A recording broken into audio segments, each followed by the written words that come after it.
Hello and welcome back, analyst. We are going to be covering all the Sunday matchups today, and it is a packed one. It's 11:30 p.m. for me right now. But you know what? Journalism never sleeps, so let's jump right in. And today we'll be talking about the Buffalo Bills and, of course, their mascot. And then we will be talking about the Jacksonville Jaguars. And so we will start, as we usually do, with the away team, which in this case is the Buffalo Bills, and their mascot, Billy the Buffalo. Now, this is also a mascot that we know. Billy was with us last season as well.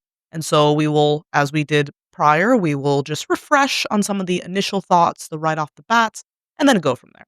And so, in terms of the initial thoughts that we had, bringing back in the three C's for Billy at cuteness, I gave him about a 7 out of 10. I mean, overall, a great looking mascot, which we'll talk about it in a bit, but in past, their mascot did not look like this. So, this is definitely an upgrade for Billy. In terms of the clarity, I similarly gave him like a 7 out of 10, which now that I think about it is probably too high. Like, if we look at this, could you guess Buffalo from it? Not really. So honestly, I think a 7 is too high and could be revised, but here we are. And then, as we were doing for the other ones, I was bringing in our guest analyst, my soon-to-be 6-year-old niece, Iris, to give her thoughts because we want to see for a child, is this clear as well what this mascot is? And for this one, unfortunately, Iris's opinion had to be disqualified because she cheated. So as I was showing her the pictures of these mascots, this was the first one I showed her was Billy the Buffalo, and being the just devious genius that she is, she actually had looked at the picture and read that it said Billy the Buffalo under there. So, unfortunately, Iris will have to be disqualified from this one. Sorry for the Bills fans out there who were looking forward to what she was going to say. I was assuming that she was going to make a reference to Monsters Inc. with Sully, but we'll never know. And then with the creativity, I gave Billy a 1 out of 10. Now you have Buffalo Bill, and his name is William Foley, but it's also, Billy for short. I was thinking even like maybe something like Tyson the Bison, something like that could have been a little more creative. But as it stands, Billy is just too simple for this Buffalo that is, Buffalo Bill, right? So those are our right off the bats for Billy, kind of run of the mill, nothing too impressive, nothing standing out in this regard. So then we'll go on into the history. Again, a refresher of what we had before. So to refresh you all's memory, Billy became a mascot in the year 2000. However, and this is in addition to last year that I did not know before, he came after earlier unofficial efforts in the 70s where there was a two-person bison costume that appeared at games, but it was always an unofficial mascot. So for about 2 years, from 1974 to 1976, two local fans created this unofficial mascot. And so with this homemade costume, you'd have a shaggy kind of bison head and body that allowed the duo. So there would be one that was in front and then one in the rear. So kind of a longer animal, allowed them to mimic a live animal. Now, this effort to kind of get this going as their official mascot ended abruptly after a disruptive breach of security during a Bills Monday Night Football season opener against the Miami Dolphins on September 13th of 1976. And so the pair, they actually ran onto the field mid-game, heightening excitement but violating stadium protocols. And so the team owner, Ralph Wilson, he responded by permanently banning the unauthorized costume, citing its potential safety risks and interference with game operations. Which to me, this sounds like a gross overreaction. I mean, come on, let the kids have fun. Let the fans enjoy. But it did pave the way for folks to be open to the idea of having a mascot and having that continue, which led to Billy being unveiled in the year 2000. Now, there was an old look that Billy the Buffalo had, which was terrifying. I mean, truly, truly horrifying. And if you're wanting to appeal to the kids, this is absolutely not the way to do it. So in 2018, they did unveil the new look that we have today with Billy, much more child-friendly. And so that is the history of Billy the Buffalo. Now going into the uniqueness. So the uniqueness is related to the history in that he received a really negative reception to this rebrand in 2018. Maybe the most negative I've seen by far in terms of a kind of rebrand. The people hated him. So have they warmed up to him? Well, it's hard to know because we'll talk more about this in the social media presence, but he doesn't have any social media to really confirm and to pull the fans to see how they are appreciating Billy. Now, jumping into the accolades. Now, Billy has never been named a mascot of the year, never been to a Super Bowl since the Bills went back in the 90s before Billy was on the scene. But I was wrong when I said last year that he had also never been to a Pro Bowl. He has attended at least one Pro Bowl, the one that I could find being in 2024, but it's very hard to know if he attended more. There's not a lot of sources that are saying. It doesn't seem like he has, but at least he's attended one. So far, this is his only real accolade that I could find to date, which is not looking well for Billy. We have a lot of highly decorated mascots in this matchup. And so, in order to keep up with the present day field that we have of mascots, you need accolades. So, this is an area that I like to see Billy improve throughout his continued tenure as a mascot. And jumping into what I just talked about with social media presence, so he has basically no social media. I found out that he does have a Twitter that I think he started in 2021, but has never posted to it. And others post for him, which there are some other mascots. I talked about this last year. There are a couple other mascots where this is the case for them too, where they allow the other pages, so like their official team page, the official Bills page, to post something about Billy the Buffalo every once in a while. But I do not like this. This is lazy to me, and we know how I feel about laziness and you being a professional athlete that is getting paid to play and compete at a high level. Laziness just has no place in the NFL. And so this is incredibly lazy. And so I really dislike this on Billy's part and want to see, similarly to the accolades, I want to see Billy pick up in this area for sure and get some engagement going on his social media by first creating social media. Next, going into his community engagement. This is our new category that we started this year. And so in terms of community engagement, we see that Billy, he appears at local schools, events, and charitable initiatives to spread team spirit, promote positive values like education and road safety, and support the community. His activities often align with the Buffalo Bills Foundation's efforts, which focuses on child hunger and healthy living in Western New York. Additionally, Billy makes guest appearances at weddings. Fun fact. Where he dances even and participates in the celebrations, often for a fee of only $500, which, all the amount that you're spending on a wedding, I mean, getting Billy, the Buffalo, at your wedding, if you are part of the Bills Mafia, that is a steal. I think a missed opportunity for some of you out there to not have had Billy the Buffalo at your own wedding. But so that is where we're starting with Billy. So there are, some positives out there, but it's pretty lackluster. We're not getting a lot of oomph from Billy the Buffalo so far. So thank you, Billy, for your time. We'll now be moving on to the Jacksonville Jaguars, and more specifically, their mascot, whose name is Jackson DeVille. Now, we'll do the initial thoughts, the right off the bats, and that being the 3 C's, of course. So starting with cuteness for Jackson, I'm going to have to give him a 0.5 out of 10. There's some potential redeemable aspects, but otherwise, this mascot is horrific looking to me. The teal spots make him even scarier. It's tough for me in the cuteness category.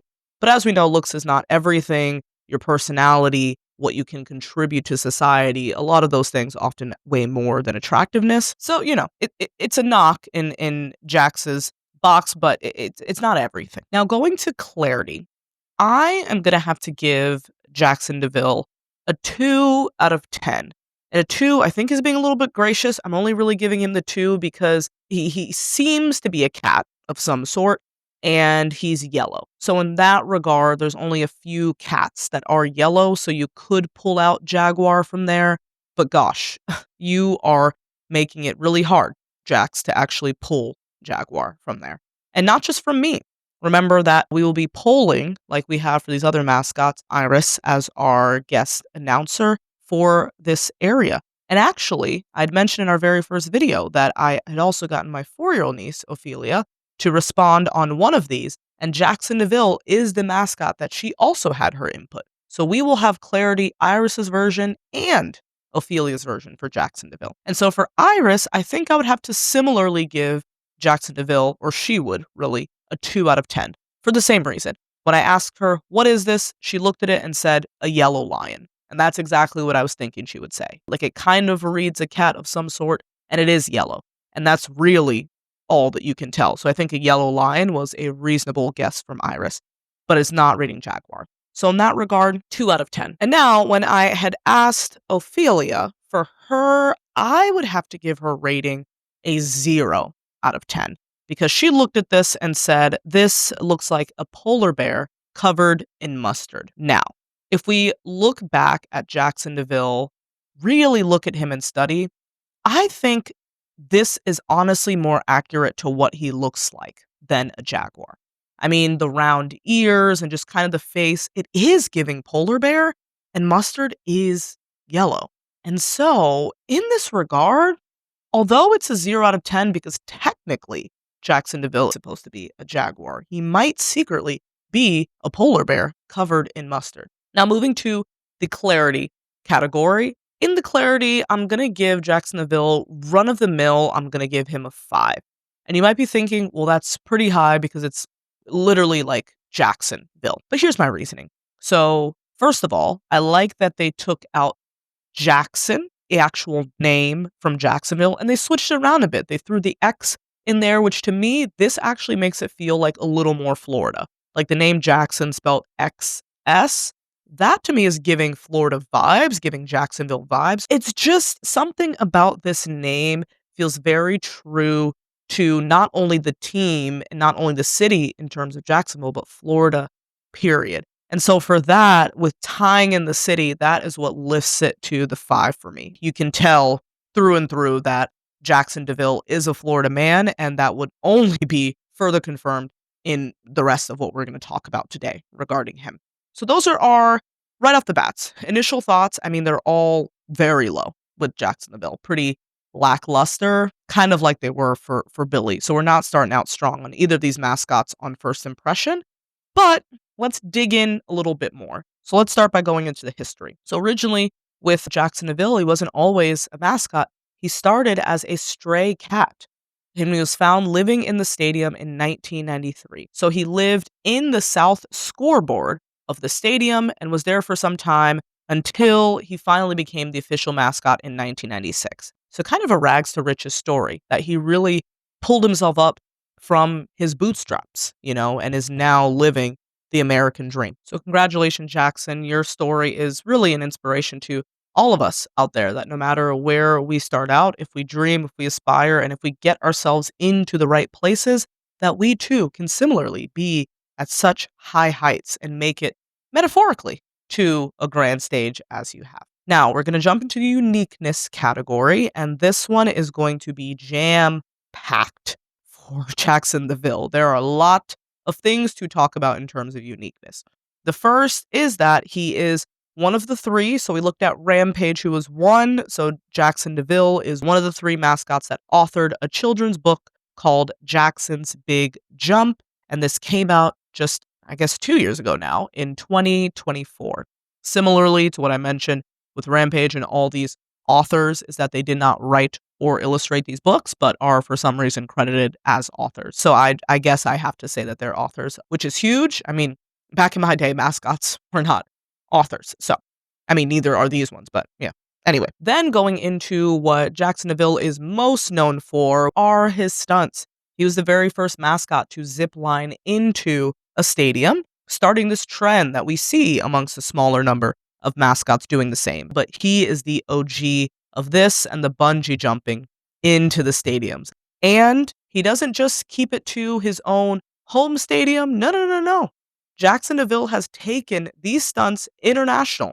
When they played in their London game earlier last year, he actually bungee jumped from their stadium.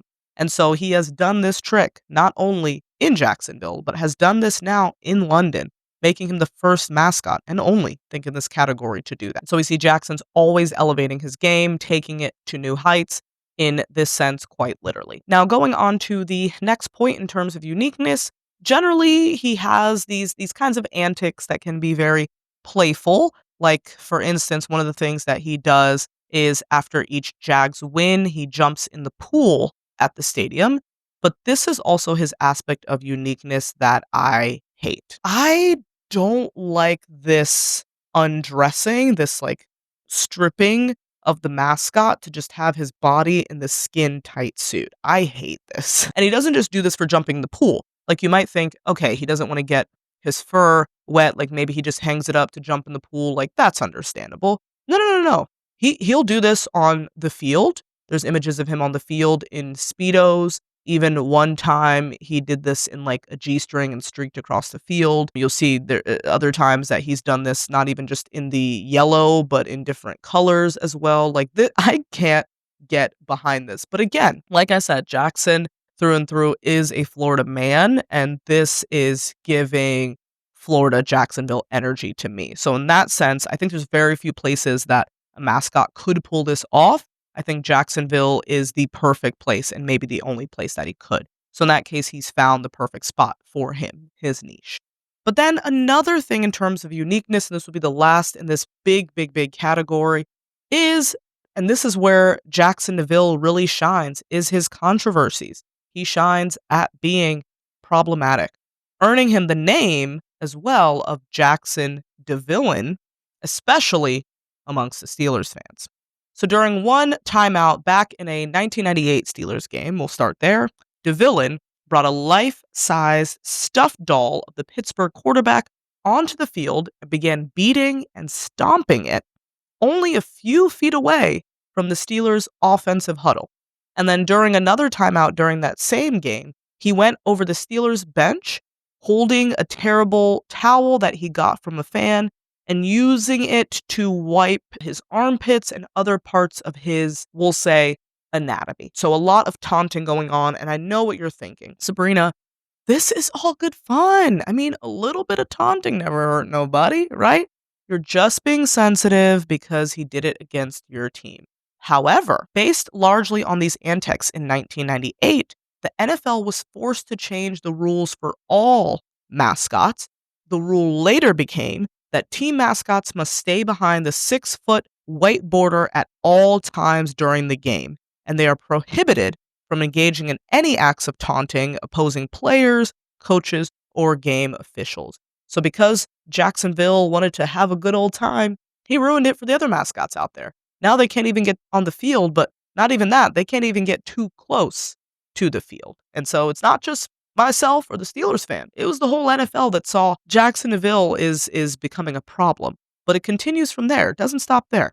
Now, I talked about these things happening in 1998, but fast forwarding all the way to 2007, during a game with the Colts. Now, it was hard to find exactly what happened because a lot of these articles had gone away, but the Colts president actually complained to the NFL about Jax, and he was reprimanded, a mascot reprimanded. And then it doesn't stop there. He thought, you know what? It must have been enough time from back when I did all this stuff with the Steelers, so let's bring back some problematicness with them. And so what happened was in 2014, he stirred further controversy as if there wasn't too much. And this one is definitely takes the cake, that during the 2014 time, if you all will remember, there was kind of an Ebola crisis that erupted during that period, and this was right during that time frame. He carried a sign reading "Towels," as in the terrible towels, "carry Ebola," along with a terrible towel in hand from the Pittsburgh Steelers. Wow. Okay, so something to note, though, is the same person was the one behind. They were in the suit for Jackson DeVille's mascot from 1996 to 2015. So for all these different controversies, it was the same person, but they retired in 2015, and after they retired, these controversies seemed to die down. So the Jackson DeVille now, although still unhinged, is a little more hinged than this one was. So that was the uniqueness category. Moving on to the accolades. Let's hear about some good things because, after the Ebola, we've got a lot of bad to kind of wash the taste out of our mouth from those ones. So in terms of accolades, Jax, he is one of only 4 mascots that has never been to a Super Bowl. Jax and his team have not. So you don't have to worry about that. This is not a Super Bowl mascot. However, he does surpass a lot of the mascots in another category, and that is that he was inducted into the NFL Mascot Hall of Fame in 2024. And at this point, he was only the 3rd mascot to be inducted. So there was the Colts mascot Blue as well as Casey Wolf, which we talked about. And so he was the third at this time. Currently, there are five. Two more were inducted last year, and these two are also actually in this playoff. So we will get to see these Hall of Famers as well during this year's mascot matchup. But this is huge, the Hall of Fame, people. And when there were only two people in it at this point, they said amongst the 28 teams that have mascots and amongst the pool of 26 left, Jacksonville is the one that we want to be in there. That's right. And that is a huge, huge, huge honor. And his team and his fans and the stadium, they all saw this was a huge honor too. So at one of the games, he was actually crowned and welcomed officially into the Mascot Hall of Fame. It was during one of their preseason games. And he also did a full walkout, like as if he's, a celebrity or something. He did a full walkout into the stadium. I guess he already had the crown, or maybe this was a separate game right after he was crowned, but they just him, the players weren't there. They let Jacksonville walk out and honor him. Anyway, so in terms of that is, that's really one of the biggest accolades you could have. But we'll go on to that he's been in at least 3 Pro Bowls. Again, for some of these mascots, it's really difficult to find. There's not as much research in terms of how many they've been to, but he's been to at least 3, including last year. He went to a Pro Bowl in 2025. And then in 2012, I know this was some time ago, but in 2012, he was nominated for Cartoon Network's Most Awesome Mascot. This is huge. This is a TV channel, people, that nominated him amongst all mascots. He didn't win, but that's stiff competition. So for him to even be thought of, for him to be nominated, that's huge. And so some big accolades in Jax's favor. And now that he has these responsibilities, like being a Hall of Fame mascot, that hopefully will calm him down even more with some of the controversies and the craziness. But we'll see. I think he just kind of can't be tamed. But now going on to his social media presence, he is very, very active on TikTok, Twitter, and Instagram, with TikTok being where he has his largest following of 90,000 followers, which, with how long this mascot has been around, being a Hall of Famer, and how active he actually is on socials, he posts a lot. I was surprised at how low his follower count is. I think 50K on Twitter, 42 or so K on Instagram. Like, these numbers are pretty low. I'm pretty surprised by that when we talk about other folks, like I mentioned, Rampage at 400,000 on Instagram and so on. But we see an unfortunate part of his social media is that he is consistent at posting those jumping in the pool videos with every win. And so if you are scrolling through his page, just be careful. It's kind of a jump scare when you see him, strip down and jump in this pool. So just be careful if you're scrolling through the reels on his page there. Now, in terms of the newer category that we added, which is the community engagement, he participates in Read Across America Week events at local schools, often joined by Jaguars players, where they read to students and provide free books. And of course, they have their own literacy program. This seems to be, the thing to do. Like, every mascot so far that we've had has just loved literacy. I guess Jacksonville included, which makes sense since he is a published author. And Jacksonville is also available for hire to attend various local events, with proceeds often supporting the Jaguars Foundation and other charitable causes.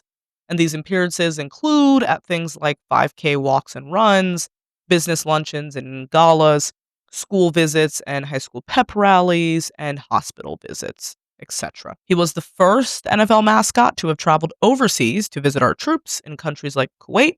Shout out to the country that my dad's living in. So countries like Kuwait, Bahrain, Egypt, and Greenland, and generally has a rich history of supporting the military. That's one of the things, I guess, that I wasn't impressed by, in the sense that in terms of his posting on social media, he really doesn't post a lot in terms of his community events. It's basically kind of non-existent.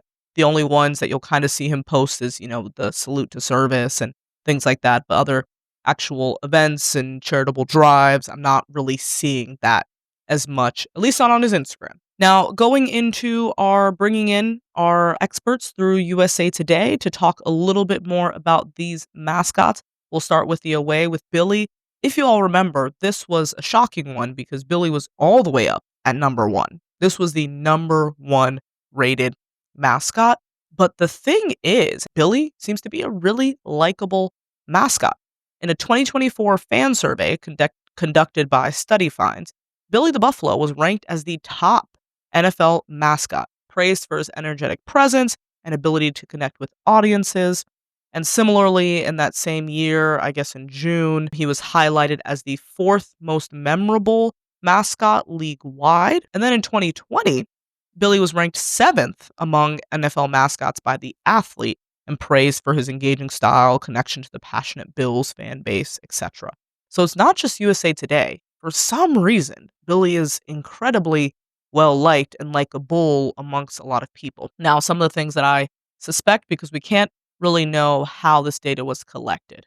And so, what I'm thinking is the case is there's a lot of Bills Mafia, and the Bills Mafia fans are probably some of the most passionate in sport. So, I am thinking that with the studies and things that came out, it was a bunch of them ranking Billy highly, but that could just be my own bias. So, in any case, he is definitely well liked. And then moving on to Jackson DeVille, we see him at 7 out of 28, which is very high. And maybe that's not so surprising since he was inducted in the Hall of Fame, but with a lot of the controversies surrounding him too, I guess that is surprising that he'd be so well ranked. But he was the first to bring us some of the entertaining stunts, brings the energy, and that's a big part of being a mascot. So I guess I can understand why people would put him in that position.